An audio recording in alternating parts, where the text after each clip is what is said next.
একদম ছাত্রকর্মী থেকে জাতীয় নাগরিক পার্টি, তারপর হচ্ছে সংসদ সদস্য।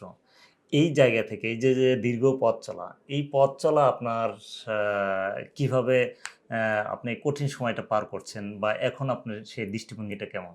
একজন ছাত্র সংসদের প্রতিনিধি থেকে জাতীয় সংসদের প্রতিনিধি হতে পারা, এটা প্রথমত আল্লাহর দরবারে শুকরিয়া আদায় করি। এই গোটা জার্নিতে আমার কাছে মনে হয় যে হঠাৎই সবকিছু ঘটে গেল।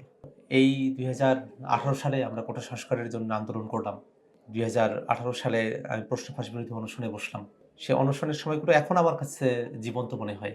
কারণ খুব বেশি আগের স্মৃতি মনে হয় না। কিন্তু ২০১৮ এর পরের এই যে ২০২৬ এ এখন এসে পৌঁছেছি, এই যে মাঝখানের কয়েকটা বছর, বছর চলে গেছে কিন্তু আমার কাছে মনে হয় যে না ঘটনাগুলো মনে হয় খুব কাছাকাছি সময়ে ঘটলো।